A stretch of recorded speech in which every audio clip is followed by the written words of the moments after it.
La figure d'Adam est l'une des plus importantes de l'islam et est considérée comme le premier homme créé par Allah. Selon la tradition islamique, Adam a été créé à partir d'argile et est devenu le premier prophète d'Allah. L'histoire d'Adam dans l'islam commence avec la création d'Adam et de sa femme Hawa, Ève, par Allah. Allah a créé Adam à partir d'argile et lui a donné la vie en soufflant de son esprit en lui.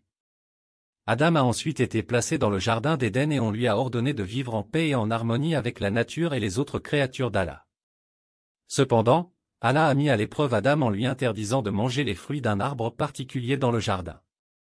Ce faisant, Allah a averti Adam qu'il serait tenté par Iblis, Satan, qui chercherait à le tromper pour qu'il mange de l'arbre interdit.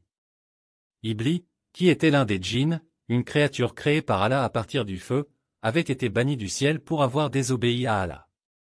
Il a juré de tromper Adam et Hawa en les faisant manger de l'arbre interdit, afin de les faire sortir du jardin d'Éden. Iblis a commencé par s'approcher de Hawa et en lui posant des questions sur l'arbre interdit. Il a finalement réussi à la convaincre de manger de ses fruits en lui promettant qu'elle deviendrait immortelle et aurait des pouvoirs divins. Hawa a ensuite persuadé Adam de manger de l'arbre, ce qu'il a fini par faire.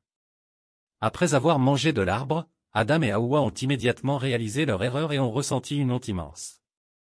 Ils se sont alors cachés des regards d'Allah. Allah a ensuite envoyé des anges pour les chercher et les amener devant lui. Allah a reproché à Adam et à Hawa d'avoir désobéi à son commandement. Cependant, Allah a également montré sa miséricorde en leur permettant de se repentir et de demander son pardon. Adam a demandé pardon à Allah et Allah lui a pardonné. Adam et Hawa ont été expulsés du jardin d'Éden et ont été condamnés à vivre sur terre, à travailler dur pour gagner leur vie et à faire face aux défis et aux tentations de la vie. Cependant, ils ont été bénis par Allah avec une descendance nombreuse qui peuplerait la terre. En conclusion, l'histoire d'Adam dans l'islam est une histoire qui met en avant la capacité de l'homme à désobéir à Allah malgré son amour et sa miséricorde.